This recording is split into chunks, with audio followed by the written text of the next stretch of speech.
But why? You're welcome. Thank you. Speaking of welcome, welcome to the Alien Invasion number 257, recorded on Monday, March 18th, 2019. I am Anessa, along with my co-host, Brad. Hello. As is the usual, we will be talking about aliens and alien-related things in this episode. What sorts of things, you are wondering? Space herpes! 4,001 exoplanets and counting, and a circular orb has been sighted near a stem cell research facility in Vancouver, British Columbia, as well as a review of the Orville episodes Identity, Parts 1 and 2. Before all of that, though, our question, I know, right? How do you think the aliens we may eventually meet will perceive time? That's a good one.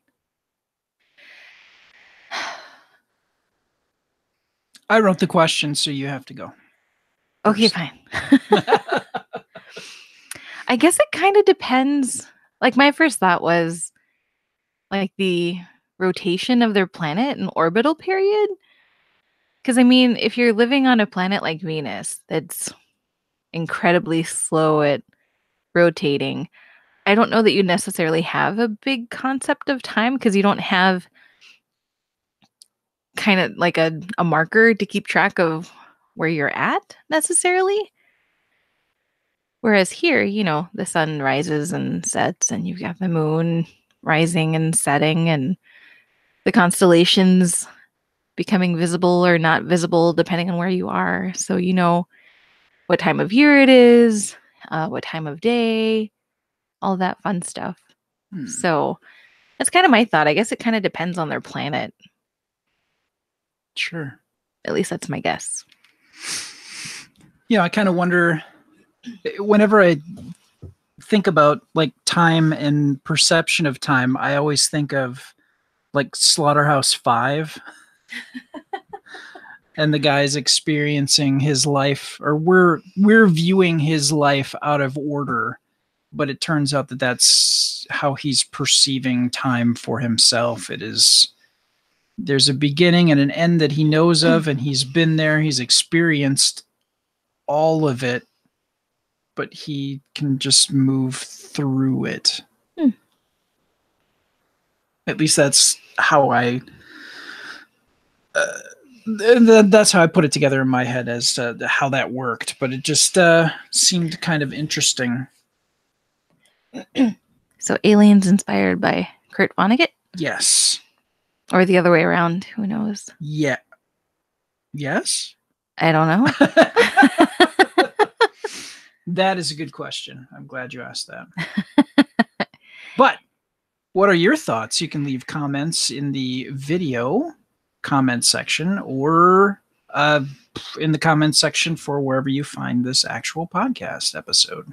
Or you could use the Twitter or the Facebook and leave us messages or send us tweets. Or you could email us as well. What? There we go. Old school.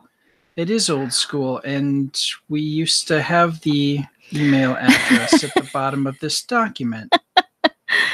We used to. Yeah, I'm not really sure what happened to that. We'll get back to you on that. Back to you on that. It should be aliens@galacticnetcasts.com or gncasts.com. Sorry. aliens@gncasts.com. Took a second for the old brain cells to rub together enough energy to pop that out. So, and we used to do the voicemail number too. Thinking back on it, you can tell I'm like super rusty because I didn't even notice. So, yeah, I'm sorry, guys. And now for the news. Hey, space herpes. I just love saying space herpes. Hey. Okay. So tests show that dormant herpes viruses reactivate in more than half the astronauts who travel on the Space Shuttle and International Space Station, according to new NASA research, a phenomenon the agency says could pose problems for deep space missions. Tell me about it. During spaceflight, there is a rise in secretion of stress hormones like cortisol and adrenaline, which are known to suppress the immune system, said study author Satish Mehta, a researcher at Johnson Space Center, in a press release. In keeping with this, we find the astronauts' immune cells, particularly those that normally suppress and eliminate viruses, become less effective during spaceflight and sometimes for up to 60 days after, unquote. It's kind of wild. Well, it kind of makes sense if you're under that much stress. Yeah, and I mean, even here on Earth, when people don't get enough sleep and they're getting stressed out, they're more likely to get sick, especially if there's like a cold or something going around. Normally, you'd be able to probably shrug it off, and then you're like studying for exams or work's going crazy, and then suddenly you're on your butt with the flu. So, anyway, NASA astronauts. Lost my spot. Oh, yeah. So, in research published last month, the journal Frontiers in Microbiology, Mehta and colleagues found that astronauts shed more herpes viruses in their urine and saliva than before or after space travel. The culprit, they suspect, is just the stress of spaceflight. NASA astronauts endure weeks or even months exposed to microgravity and cosmic radiation, not to mention the extreme G-forces of takeoff and reentry, Mehta said in the press release. This physical challenge is compounded by more familiar stressors like social separation, confinement, and an altered sleep-wake cycle. Man, everything's going against him. Fortunately, symptoms were relatively rare. Out of 89 astronauts the team studied, only 6 experienced herpes breakouts in space, according to the paper, a rate of about 7%.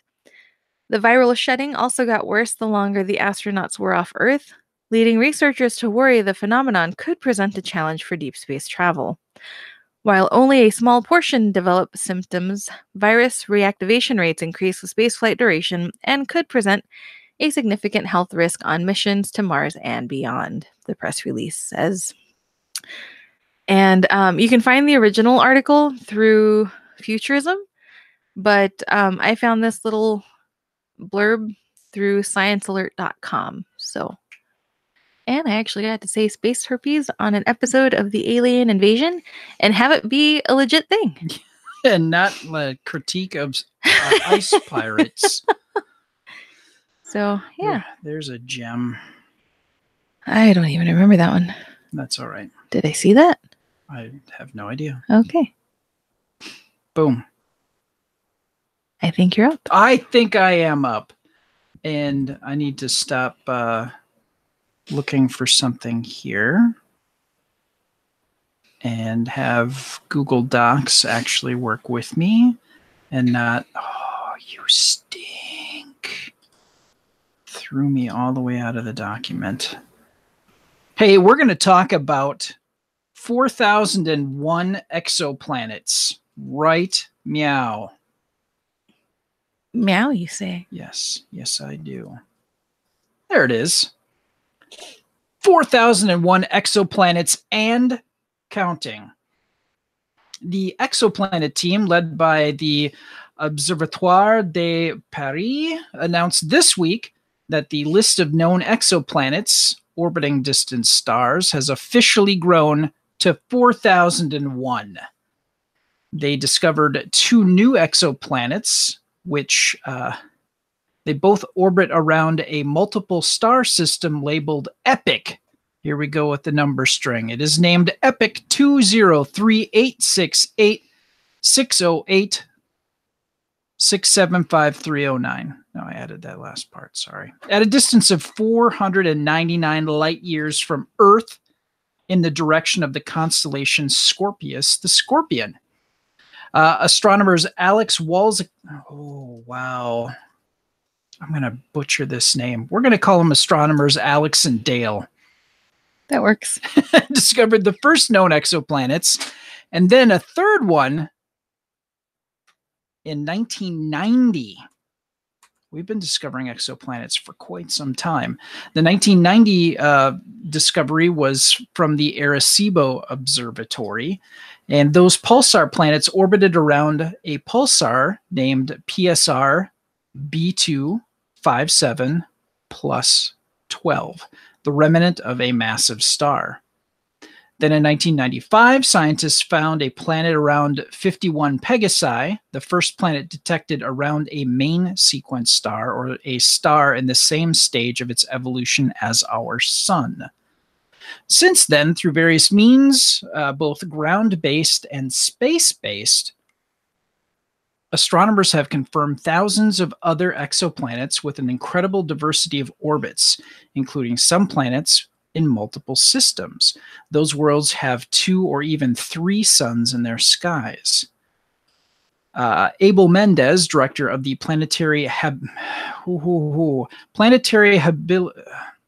Habitability Laboratory at the University of Puerto Rico at Arecibo, told Earth Sky, which is where I got this article, at least 49 of the known exoplanets are potentially habitable. That's pretty cool. Mm-hmm. For exoplanets, as for Earth, conditions for habitability might need to include stable orbit around a star. Oh, gosh, we've talked about this before. I'm going to skip that part. Although there are 4,001 known extrasolar planets as of March 12th, 2019, many new ones are likely to be discovered very soon. NASA's new Transitioning Exoplanet Survey satellite, the TESS, is analyzing up to 85% of the sky. That's about 350 times more area than the limited sky zone observed by the Kepler Space Telescope, which has detected the lion's share of exoplanets so far, more than 2,700 exoplanets. Theoretically, astronomers say our Milky Way galaxy might contain billions of exoplanets. We now know that even the closest stars to our sun, including Proxima Centauri at 4.3 light years, and Barnard's star, located at just 5.98 light years away, are orbited by planets. We have just begun to discover these worlds, and here is to the next 4,000. Dun, dun, dun. And you can catch the full article in our show notes. Yeah. So that's pretty exciting. We're discovering a lot of stuff, and now we just need to get our act together so we can start going out there and exploring these places. Yeah. Here's hoping. But then there's the space herpes thing that we have to combat. Well, they just need to pick astronauts that don't have herpes. Well, some people just carry it. That's true. It never necessarily becomes a thing. It's just kind of hanging out there in the background. Well, they'll wear spacesuits anyway, and they'll try to keep it clean so they don't. I'm just thinking more for their own personal health. I mean, fair enough. Whoa. Suddenly there's shots being fired. I don't know what's going on. Shots fired. Somebody sent me a message. Like all of a sudden there were guns. All right. We'll fix that in post. Okay. And now for sightings. I feel like we need something like sightings. Let's see if... I'm going to just keep going. Yeah, why don't you just keep going? All right. Oh. Here we go. What? I should have been earlier. Yep. But that works. So, all right. So sightings. As mentioned earlier, circular orb object over stem cell technology research facility over in Vancouver, British Columbia. This has approximately 75 to 100 witnesses and one individual. I am going to read their story. I am writing to you with respect to the above subject, which occurred on February 24th, 2019, at or around 1500 hours, taking place over the stem cell technology facility located in Vancouver, BC. This unusual craft was brought to my attention by a person passing by. I observed the craft with other witnesses, and I captured this on my tablet, but it's difficult to make out. It appeared to be metallic, circular in shape, no sound. It had what appeared to be white lights on the bottom of the craft that would illuminate the under airfoil. The lights looked like the large LED lights you see on the big screen TV in stadiums for, say, a hockey game, and it seemed to be moving incredibly slow. This craft had no navigational lights, red and green, no tail, no wings, no visible landing gear, no visible windows. There were other aircrafts in the area that we could identify and see that they were from Harbor Air, and they were fixed winged float planes that appeared to be diverting from the area. At around 1504, the aircraft just disappeared. I have raw video in HD. Some people who witnessed this event made all kinds of conjectures, saying it could be drones, could be, quote, demonic, or, quote, interdimensional. It sure didn't look like a helicopter, and it didn't have any wings, no marking, identifiable call sign, company logo, no sound, no other aircrafts, and the other aircrafts turned away. Literally. I am a former student pilot from CZBB, and I have experienced, quote, unusual traffic, unquote, before never having attempted to capture the event. Just happened to have my tablet available. In the videos, the craft appears to be a flashing white circular small object. It's hard to see in the video, but in person it was much larger and more visible. In the still images, it's hard to see, but it too looks like a small white bright circular object. Hopefully you or someone can get something out of the videos with an in-depth analysis. And the U would be Newfork. So I got this from newfork.org. Yeah, the National UFO Reporting Center is what that stands for, if you're unfamiliar with the organization. But sadly, there were no links to any videos, so we could not take a look at them ourselves and say, yeah, that's totally a UFO, or no, I don't think it is. I think it's swamp gas.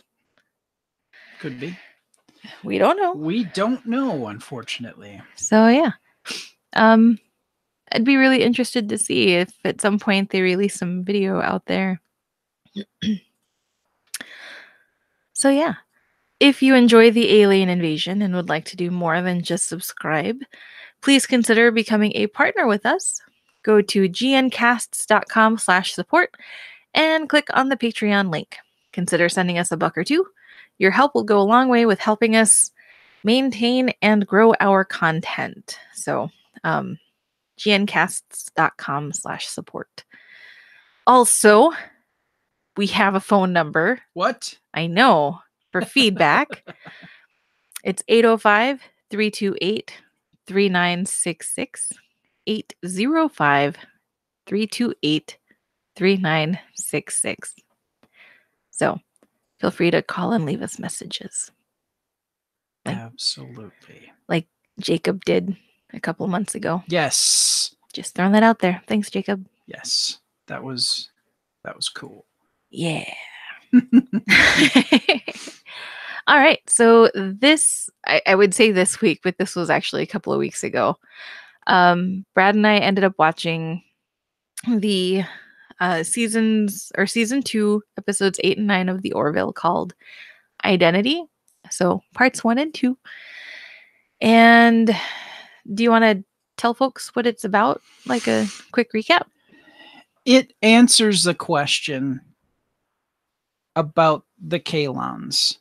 Now, Kaylons are the race of beings that Isaac, the mechanized person, he's not an android or anything, he's a mechanized life form. And he comes from a planet of the same. And I know I had always wondered, did the Kaylons, did they somehow evolve in some weird fashion, or were they manufactured by other beings and then they, maybe they outlived the race that was on the planet and then they created their own thriving civilization? Is there going to be spoilers? There might be spoilers ahead. You don't know. So might want to skip ahead a couple minutes, Yes. just in case. And it does kind of answer that question. And we find that the Kaylons were a race of slaves who were manufactured to do menial tasks and handle things for the race that was on the planet. And there was an uprising, and they wiped out the race that built them. And it really, the one thing that I've really liked about the Orville is that they have, it's what I feel Star Trek used to be, and asking and going through questions, but using the artifice of science fiction to, get to the heart of the matter. And I don't feel like Star Trek has done that in a long time. Yeah, so it really, it's a tale of racial equality. It's a tale of I don't know how else to describe it. It's a really great series of episodes, and we find out quite a bit about the race. We find out a bit about how they view the world through their lens of having been enslaved as a mechanized people, and how they view the world through that lens. And it's disturbing, but it's, I don't want to say justifiable, obviously, but you can understand it without necessarily appreciating or endorsing it. And it's like you can understand how they got there, but you don't agree with it. Yeah, exactly. And Isaac, the Kaylon representative, who is a part of the crew of the Orville, has to make choices. And he eventually does make choices. I don't know. I felt like it was a really excellent series of episodes. We do find out a lot about the Union. That's their equivalent of the Federation. Yeah, and the Planetary Union. Yeah, and I thought it was great. What are your thoughts? I enjoyed it. You really get to see, you see Isaac in just about every episode, and you do know that he is not like a biological entity, like he is a machine. But I feel like his time prior to these particular episodes, you start to see how he's trying to understand the other people around him, and in a way he's trying to,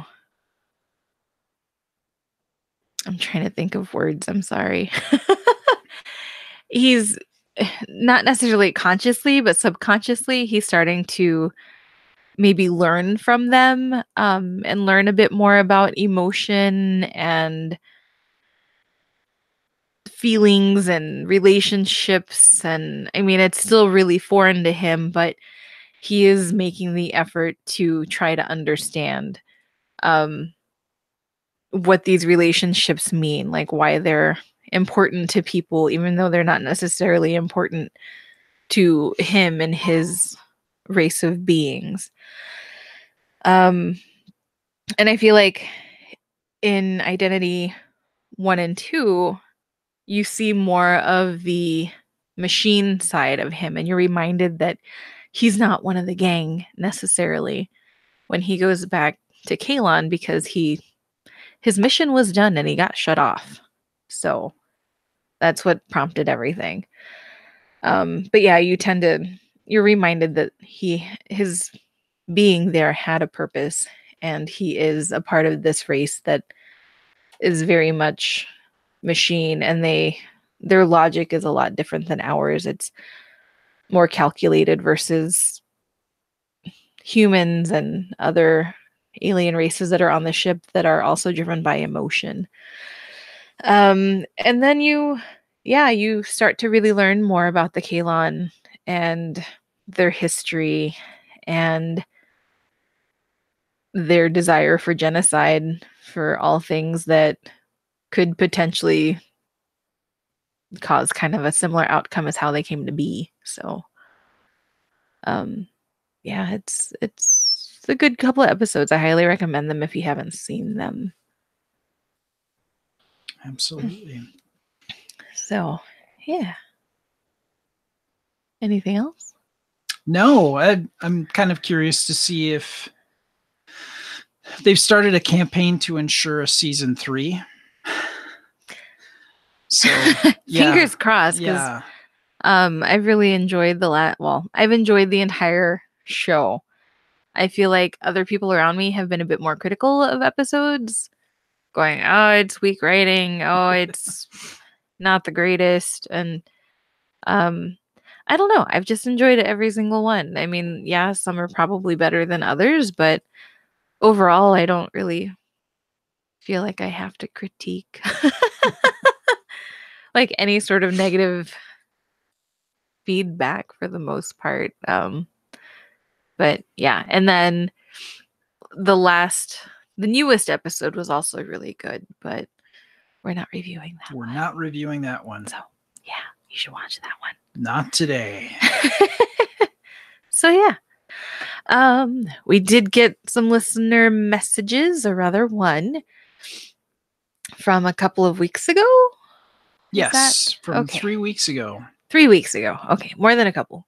A few weeks ago. A couple tree. Yeah, we're catching up. So, from Paolo, there is a new show on Discovery Science Channel titled Alien Encounters, which is rather captivating. I watched it on the D-Max channel here in the UK. It doesn't explain how aliens might expel gas, but it surely posits a few hypotheses on different reasons for an extraterrestrial life to visit other worlds. Review? So, I've not seen it, but it's another thing that I've typed up on the list of things for Brad and I to watch, and we will see what we can do to make that happen, and maybe we'll make it a future review.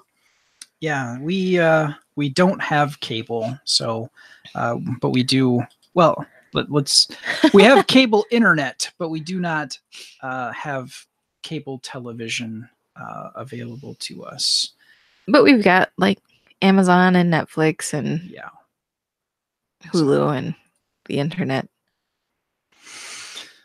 But yeah, as soon as we do check it out, we'll let you guys know. We'll let you know. All right, so that's going to do it for this episode of the Alien Invasion, a Galactic Netcast production. If you'd like to read more about the stories we've covered on this episode or other content we've covered, click the links in the show notes. We would like to thank Monkey Warhol for providing our intro music. It is a song called Alien Syndrome, and you can find it at monkeywarhol.bandcamp.com. Also to Retvard von Dernberg, a composer from Germany, for our closing song called Be Water. Learn more about him and his music at thecaravel.net. And also thanks to Ben Olson for recording our disclaimer audio at the start of this episode. And you can find out more about him at benolson.com. Also, if you happen to be in the Wisconsin-ish area, he does weddings. So he just does. throwing that out there. You need a guy to be your DJ? He's awesome. Got lots of compliments. So anyway, thank you for joining us. Final thoughts? Gosh, we saw Captain Marvel. We did. It was great. I enjoyed it thoroughly. It was... Would watch again. 2 thumbs up. It was good. I felt like the only criticism I had was I thought it needed a little bit more time. I could see that. I thought there were some things. There's so many things that they had to get through to tie it with the rest of the Marvel universe. But overall, I think they did a good job, and it was worth the watch. Definitely. We'll own it and put it in the collection for reals. Yep. Also, I think we might have settled on kind of a regular schedule now. Yep. Because we aimed for Fridays, and yeah, that totally never worked. And they were like, okay, what about Saturdays? And that totally never worked. And then Sundays, yeah, that didn't, that kind of worked, but not really. I think we recorded an episode on a Sunday once. Yep.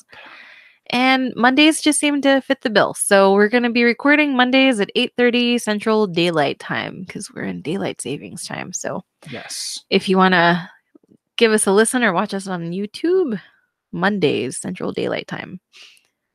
So daylight savings time. Stupid Yeah. daylight savings time. Everyone's gonna sleep forever.